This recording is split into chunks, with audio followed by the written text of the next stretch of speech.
ஓம் சாந்தி. அவ்யக்த முரளி 7/12/1978. அவ்யக்த பாப்தாதா, மதுபன். தந்தைக்கு சமமாக சம்பூர்ணம் ஆவதின் அடையாளம். எப்பொழுதும் தன்னுடைய நினைவின் பலத்தினால தன்னுடைய 3 ஸ்தானங்கள் மற்றும் 3 நிலைகள், அதாவது நிராகார, ஆக்கார மற்றும் சாக்கார, அப்படி 3 நிலைகளிலும் சுலபமாகவே நிலைத்திருக்க முடியுமா அப்படின்னு கேட்குறாங்க பாபா. எப்படி ஆதி நிலை, அதாவது ஆரம்ப சத்தியுக நிலை சாக்கார சொரூபத்தில் சுலபமாகவே நிலைச்சிருக்கீங்க, அதே மாதிரி அனாதி நிராகார நிலையும் இந்த அளவு சகஜமாக அனுபவம் ஆகுதா அப்படின்னு பாபா கேட்குறாங்க. இந்த நேரம் அனாதி மற்றும் அடுத்த நேரம் ஆதி. அப்படி நினைவின் பலம் மூலமாக 2 நிலையில் சமநிலை அனுபவம் ஆகணும். அந்த மாதிரி அனுபவம் செய்கிறீங்களான்னு கேட்குறாங்க. எப்படி தன்னுடைய சாக்கார சொரூபம் அனுபவம் ஆகுது, நிலைத்திருப்பதை இயற்கையாக அனுபவம் செய்கிறீங்க, அதே மாதிரி தன்னுடைய அனாதி நிராகாரி சொரூபத்தில் எது எப்பொழுதும் அழியாததோ அந்த எப்பொழுதும் அழியாத நிரந்தர சொரூபத்தில் நிலைத்திருப்பதும் இயற்கையானதாக இருக்கணும். நினைச்சிங்க மற்றும் நிலைத்திருந்தீங்க அப்படிங்கிற இதை தான் தந்தைக்கு சமமான சம்பூர்ண நிலை, கர்மாதித் இறுதி நிலை அப்படின்னு சொல்கிறது. ஆகையினால இறுதி நிலைக்கு எவ்வளோ அருகில் வந்து சேர்ந்துட்டோம் அப்படின்னு தன்னைத்தானே கேளுங்கிறாங்க பாபா. எவ்வளோ சம்பூர்ண நிலைக்கு அருகில் இருப்பீங்களோ, அதாவது தந்தையினுடைய அருகில் இருப்பீங்களோ, அதன் அனுசாரமே எதிர்கால பிராப்தியினுடைய பலன் அடைவதிலும் ராஜ அதிகாரியாக இருப்பீங்க. கூடவே தொடக்கத்து பக்தியின் வாழ்க்கையிலும் நெருங்கிய சம்பந்தத்தில் இருப்பீங்க. பூஜைக்குரிய மற்றும் பூஜாரி 2 வாழ்க்கையிலும் சாக்கார தந்தையினுடைய அருகில் இருப்பீங்க. அதாவது முழு கல்பத்திலும் ஆரம்ப கால ஆத்மாக்களினுடைய உறவு நெருக்கத்தில் இருப்பீங்க. கதாநாயக பங்கை செய்யும் ஆத்மாவோடு ஆத்மாக்கள் உங்களுடையதும் விதவிதமான பெயர் உருவத்தில் விசேஷ பங்கு இருக்கும். இப்பொழுதைய சம்பூர்ண நிலையின் அருகாமையினால், அதாவது பாப்தாதாவின் அருகாமையின் ஆதாரம் முழு கல்பத்தின் அருகாமையினுடைய ஆதாரமாகும். ஆகையினால எவ்வளோ விரும்புகிறீங்களோ அந்த அளவு தன்னுடைய முழு கல்பத்துக்கான பிராப்தியை உருவாக்குங்கன்னு பாபா சொல்கிறாங்க. அருகாமைக்கான ஆதாரம் உயர்ந்த தன்மை. உயர்ந்த தன்மையினுடைய ஆதாரம் தன்னுடைய மறுபிறவி எடுத்த வாழ்க்கையில் முக்கியமாக 2 விஷயங்களின் சோதனை செய்யுங்க. ஒன்று, எப்பொழுதும் பரோபகாரியாக இருக்கிறேனா? 2வது, தொடக்கத்திலிருந்து இப்பொழுது வரை எப்பொழுதும் பால பிரம்மச்சாரியாக இருக்கிறேனா? மறுபிறவி வாழ்க்கையினுடைய தொடக்க காலத்திலிருந்து, அதாவது குழந்தை பருவ காலத்திலிருந்து இதுவரை எப்பொழுதும் பிரம்மச்சாரியாக இருக்கிறேனா? பிரம்மச்சாரி வாழ்க்கை அப்படின்னா பிரம்மாவுக்கு சமமான தூய்மையான வாழ்க்கை. அது பிரம்மச்சாரி அப்படின்னு சொன்னாலும் அல்லது பிரம்மாச்சாரி அப்படின்னு சொன்னாலும் தொடக்கத்தில் இருந்து இறுதி வரை துண்டிக்கப்படாமல் இருக்கிறேனா? ஒருவேளை அடிக்கடி துண்டிக்கப்பட்டு இருக்கிறேன் அப்படின்னா பால பிரம்மச்சாரி மற்றும் நிரந்தர பிரம்மச்சாரி அப்படின்னு சொல்ல முடியாது. ஏதேனும் தூய்மை, அதாவது சுத்தத்தன்மை குறைந்தது அப்படின்னா உயர்ந்த பூஜைக்குரியவங்களாக ஆக முடியாது. தந்தைக்கு சமமாக இல்லாத காரணத்தினால நெருங்கிய சம்பந்தத்திலும் வர முடியாது. ஆகையினால உயர்ந்த தன்மையினுடைய ஆதாரம், நெருக்கத்தின் ஆதாரம் பால பிரம்மாச்சாரி, அதாவது எப்பொழுதும் பிரம்மாச்சாரியாக இருப்பது. இதைத்தான் தந்தையை பின்பற்றுவது அப்படின்னு சொல்றது. ஆகினால துண்டிக்கப்படாமல் இருந்ததா அப்படின்னு தன்னை சோதனை செய்யுங்க. துண்டிக்கப்படாமல் இருக்கிறவங்களுக்கு அனைத்து பிராப்திகளும் அளவில்லாமல் கிடைத்த அனுபவம் ஆகும். துண்டிக்கப்பட்டு பிறகு மீண்டும் முயற்சி செய்கிறவங்களுக்கு பிராப்திகளும் அற்ப காலத்துக்குத்தான் அனுபவம் ஏற்படும் சொல்கிறாங்க. எப்பொழுதும் தன்னுடைய பதிவேடு சுத்தமாக இருந்ததா அப்படின்னு சோதனை செய்யுங்க. ஏதேனும் கரையினால் பதிவேடு கெட்டு போகவில்லையே. சதா பிரம்மச்சாரி அப்படின்னா எண்ணத்தில் கூட எந்த விதமான தூய்மையின்மை, உள் உணர்வை சஞ்சலமுடையதாக ஆக்கக்கூடாது. முதல் தோல்வி உள் உணர்வின் சஞ்சலத்தன்மை. பிறகு பார்வை மற்றும் செயல்கள் சஞ்சலமாகுது. உள் உணர்வினுடைய சஞ்சலத்தன்மை பதிவேட்டை கரைப்படைய வச்சிடுது. ஆகினால உள் உணர்வினாலும் நிரந்தர பிரம்மாச்சாரி. இன்று பாப்தாதா எத்தனை குழந்தைகள் நிரந்தர பிரம்மாச்சாரியாக இருக்கிறாங்க, மேலும் எத்தனை பிரம்மாச்சாரிகள் அப்படின்னு இந்த பதிவேட்டை பார்த்துட்டு இருந்தான். பால பிரம்மாச்சாரிக்கு மகத்துவம் இருக்குது. பால பிரம்மச்சாரி தற்சமயமும் பூஜைக்குரியவங்க, அதாவது உயர்ந்தவங்க. பாப்தாதாவும் அந்த மாதிரியான குழந்தைகளை பூஜைக்குரிய குழந்தைகளின் ரூபத்தில் பார்க்குறாங்க. உலகின் எதிரில் கூட இப்போ இறுதியில் பூஜைக்குரிய ரூபத்தில் பிரத்யட்சம் ஆவாங்க. தந்தையின் எதிரில் பூஜைக்குரியாக பிரசித்தி ஆகுவாங்க. எப்பொழுதும் நெருங்கிய சம்பந்தத்தில் இருப்பாங்க. அந்த மாதிரி தன்னுடைய பதிவேட்டை பாருங்கன்னு பாபா சொல்கிறாங்க. இரண்டாவது விஷயம் பரோபகாரி. தன்னுடைய விஸ்தாரமும் மிக நுண்ணியமானது. இதனுடைய விஸ்தாரத்தை நீங்களே யோசிங்க. உலகத்துக்காக மற்றும் பிராமண பரிவாரத்துக்காக 2 சம்பந்தத்தில் எப்பொழுதுமே உபகாரியாக ஆகியிருக்கிறோமா, அல்லது சில நேரம் சுய உபகாரி மற்றும் சில நேரம் பரோபகாரியாக இருந்தோமா? உண்மையில் பரோபகாரம்தான் சுய உபகாரம் ஆகும்னு பாபா சொல்கிறாங்க.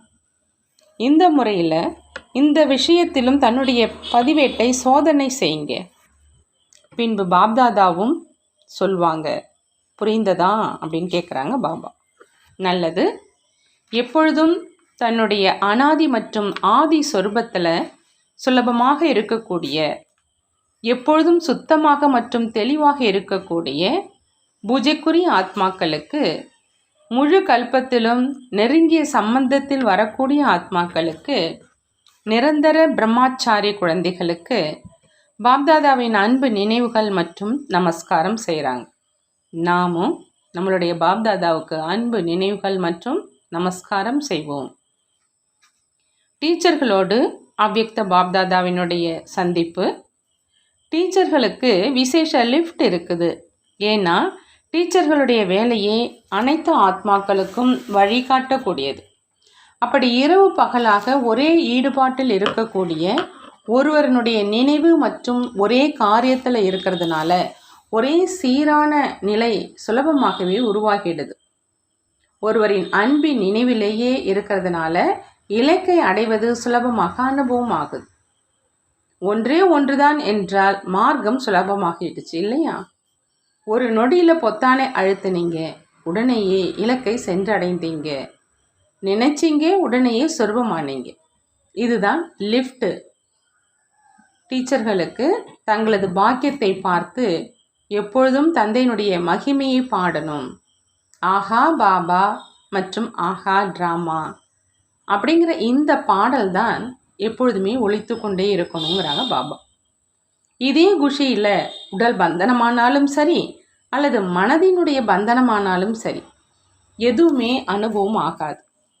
எப்பொழுதும் பிஸியாக இருக்கிறதுனால எந்த விதமான மாயாவின் தாக்குதல் இருக்க முடியாது. மாயாவுக்கு தோல்வி ஏற்படும், தாக்குதல் செய்ய முடியாதுன்னு சொல்கிறாங்க பாபா. நெருக்கமான ஆத்மாக்களை பொறுத்தவரையில் முயற்சியும் ஒரு மன மகிழ்ச்சிக்கான சாதனம். பிரம்ம பாபாவினுடைய முதல் விசேஷமாக பற்றுதலை வென்ற நிலை இருந்தது. அதனுடைய ஆதாரத்தில் தான் எப்பொழுதும் நினைவு சொரூபம் ஆனார். அப்படின்னா அந்த மாதிரி தந்தையை பின்பற்றி செல்றீங்களா அப்படின்னு கேட்குறாங்க பாபா. இதே விசேஷத்தினால நெருக்கமான ஆத்மா ஆகிடுறீங்க. தன் மீதும் மற்றும் மற்றவர் மீதும் பற்றுதலை வென்ற நிலை. எனவே நெருக்கமான ஆத்மாக்களுக்கு சுலபமாகவே அனைத்து பிராப்திகளும் ஏற்படுது. முயற்சி செய்வது கூட கடினமாக இல்லாமல் ஒரு விளையாட்டாக அனுபவமாகும். முயற்சி செய்வது கூட ஒரு மன மகிழ்ச்சிக்காகத்தான். பொதுவாக ஏதாவது கணக்கை போடுங்க மற்றும் மன மகிழ்ச்சி அப்படிங்கிற முறையோடு கணக்கை போட்டிங்க அப்படின்னா வித்தியாசம் ஏற்பட்டுடும் இல்லையா? அப்படி நெருக்கமான ஆத்மாக்களினுடைய முயற்சி கூட மன மகிழ்ச்சி அனுபவமாகணும். நெருக்கமான ஆத்மாவினுடைய முக்கியமான அடையாளம் தொடக்கத்திலிருந்து கடைசி வரை கடினம் அனுபவம் ஆக வேண்டாம். வெற்றிக்கான ஆதாரம் பாபா சொல்கிறாங்க, சாட்சி மற்றும் துணையினுடைய அனுபவம். எப்பொழுதும் தன்னை தந்தையினுடைய துணைவன் அப்படின்னு புரிஞ்சு நடந்துக்கிறீங்களான்னு கேட்குறாங்க பாபா. ஒருவேளை துணையினுடைய அனுபவம் ஆகுது அப்படின்னா சாட்சி நிலையினுடைய அனுபவமும் ஆகும். ஏன்னா தந்தையினுடைய துணை இருக்கும் காரணத்தினால, எப்படி தந்தை சாட்சியாகி இப்பொழுது கூட துணைவனாக இருக்கிற காரணத்தினால சாட்சியாகி பங்கை செய்கிறாங்க. அப்படின்னா இரண்டையும் அனுபவம் செய்வீங்க. நீங்கள் தனியாக இருக்கலை, எப்பொழுதும் சர்வ சக்திவான் உடன் இருக்கிறார். எங்கு உடன் இருக்கிறாரோ அங்கு வெற்றியோ இயல்பாகவே நிச்சயிக்கப்பட்டதுன்னு சொல்கிறாங்க பாபா. பொதுவாக பக்தி மார்க்கத்தில் கூட கொஞ்ச நேரத்து துணையை அனுபவம் செய்வீங்க, கொஞ்சம் தோற்றதை காண்பீங்க. பொதுவாக பக்தி மார்க்கத்தில் கூட கொஞ்ச நேரத்து துணையை அனுபவம் செய்வீங்க, கொஞ்சம் தோற்றத்தையும் காண்பீங்க அப்படின்னு இதை கூறித்தான் அழைக்கிறாங்க. ஆனால் இப்போ என்ன ஆச்சு? அனைத்து உறவுகளினால் துணைவனாக ஆயிட்டார். தோற்றம் மற்றும் தரிசனம் அற்ப காலத்துக்காக இருக்கும், ஆனால் சம்பந்தம் நிரந்தரமாக இருக்கும். அப்படி இப்போ தந்தையினுடைய நெருங்கிய சம்பந்தத்தில் வந்துட்டீங்களா, அல்லது இதுவரையிலும் அறியாதவராகத்தான் இருக்கீங்களான்னு பாபா கேட்குறார். அறியாதவருடைய நிலை எதுவரை பிராப்தி இல்லையோ அதுவரை இருக்கும். இப்பொழுது அறியாதவர் இல்லை, அதிகாரி ஆவீங்க. ஒவ்வொரு நொடியும் உடன் இருக்கீங்க, ஒவ்வொரு நொடியும் சம்பந்தத்தின் காரணத்தினால நெருக்கத்தில் இருக்கீங்க. வாழ்க்கையில் துணைவனை தேடுறாங்க, மேலும் துணைவனின் ஆதாரத்தினால தன்னுடைய வாழ்க்கையை கழிக்கிறாங்க. இப்போ அந்த மாதிரி துணையை உருவாக்கியிருக்கீங்க, அழியாத துணை. வேறு எந்த துணைவனும் தேவையான நேரத்தில் மற்றும் எப்பொழுதுமே வந்து சேர முடியாது. ஆனால் பாப்தாதா எப்பொழுதும் மற்றும் ஒரு நொடியில் வந்தடைய முடியும். அவர் ஒவ்வொரு ஜென்மத்தின் துணையாக இருக்கிறார். எதிர்காலத்தில் கூட தந்தையின் துணை இருக்கும் இல்லையா? சிவபாபா சாட்சியாகிடுவார், மேலும் பிரம்ம பாபா துணைவனாகிடுவார். இப்பொழுது இருவருமே துணைவர்களாக இருக்கிறாங்க. அந்த மாதிரி அனுபவம் செய்கிறவங்க எப்பொழுதும் குஷியாக இருக்கிறாங்க. என்ன அடைய வேண்டுமோ அதை அடைந்தாகிவிட்டது அப்படின்னா குஷி இருக்கும் இல்லையா? அடைஞ்சிட்டிங்க. மற்றபடி தந்தைக்கு சமமாக தன்னை ஆக்கணும், இதில் வரிசைக்கிரமமாக இருக்கீங்க. சக்தி சைனிக்கு பாப்தாதா விசேஷமாக ஏறும் கலைக்கான சகயோகம் ஏன் கொடுக்குறாங்க? ஏன்னா சக்திகளை மாதர்களை அனைவரும் கீழே தள்ளினாங்க. இப்போ தந்தை வந்ததுமே நிலைக்கு உயர்த்துறாங்க. தன்னையும் விட முன்னுக்கு சக்திகளை வைக்கிறாங்க. அப்படின்னா சக்திகளுக்கு விசேஷ குஷி இருக்கணும்னு சொல்கிறாங்க பாபா. சக்திகளினுடைய முகம் எப்போதும் ஜொலிச்சிட்டு இருப்பதாக தென்படணும். ஏன்னா விசேஷமாக தந்தை முன்னுக்கு வச்சிருக்கிறாங்க.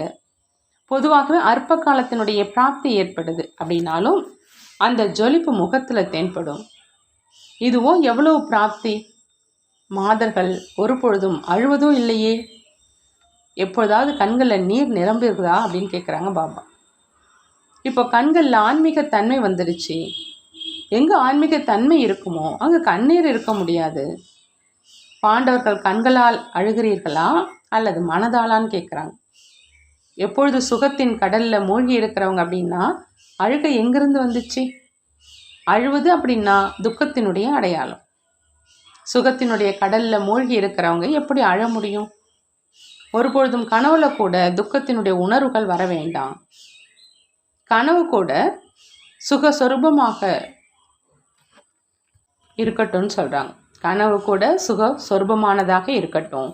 ஏன்னா சுகக்கடல் தன்னுடைய நெருங்கிய சம்பந்தத்தில் வந்துட்டார். ஆகையினால எப்பொழுதும் சுகத்தில் குஷியில் இருங்க, ஒரு பொழுதும் அழக்கூடாதுன்னு சொல்கிறாங்க பாபா. சத்தியுகத்தில் உங்களுடைய பிரஜை அழுவாங்களா என்ன? அப்படின்னா ராஜாவாக ஆக போகிறவங்க ஏன் அழுறீங்க?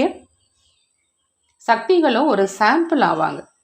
ஒருவேளை சாம்பிள் அழுபவராக இருக்கிறார் அப்படின்னா எப்படி ஒப்பந்தம் செய்வீங்கன்னு கேட்குறாங்க. ஆகினாலும் ஒரு பொழுதும் அழக்கூடாது, கண்களாலும் மனதாலும் அழக்கூடாது. புரிந்ததா அப்படின்னு கேட்குறாங்க பாபா. வரதானம்: சேவையின் ஊக்கம் உற்சாகம் மூலமாக பாதுகாப்பினுடைய அனுபவம் செய்யக்கூடிய மாயாவை வென்றவர் ஆகுக. மாயாவை வென்றவராக ஆகணும் அப்படின்னா பாபா சொல்கிறாங்க, சேவையினுடைய ஊக்கம் உற்சாகம் மூலமாக பாதுகாப்பினுடைய அனுபவம் செய்யணும். எந்த குழந்தைகள் ஸ்தூல காரியத்தின் கூடவே ஆன்மீக சேவைக்காக ஓடுறாங்க, எவரடியாக இருக்கிறாங்க அப்படின்னா இந்த சேவைக்கான ஊக்கம் உற்சாகமுமே பாதுகாப்புக்கான சாதனம் ஆயிடுதுன்னு சொல்கிறாங்க. யார் சேவையிலேயே ஈடுபட்டிருக்கிறாங்களோ அவங்க மாயாவிடமிருந்து பாதுகாப்பாக இருப்பாங்க. மாயாவும் இவங்களுக்கு ஓய்வே இல்லை அப்படின்னு பார்க்குதுன்னா இதுவும் திரும்பி சென்றுடுது. எந்த குழந்தைகளுக்கு தந்தை மற்றும் சேவையின் மீது அன்பு இருக்குதோ அவங்களுக்கு அதிகப்படியான தைரியத்தின் உதவி கிடைக்குது. அதன் மூலம் சுலபமாகவே மாயாவை வென்றவராக ஆகிடுறாங்கங்கிறாங்க பாபா. ஸ்லோகன்: ஞானம் மற்றும் யோகாவை தன்னுடைய சுபாவமாக ஆக்கிட்டீங்க அப்படின்னா பழைய சுபாவம் மாறிடும் அப்படிங்கிறாங்க. பழைய சுபாவம் மாறணும் அப்படின்னா ஞானம் மற்றும் யோகாவை தன்னுடைய சுபாவமாக ஆக்கிடணுங்கிறாங்க பாபா. நல்லது. ஓம் சாந்தி. நன்றி பாபா, நன்றி.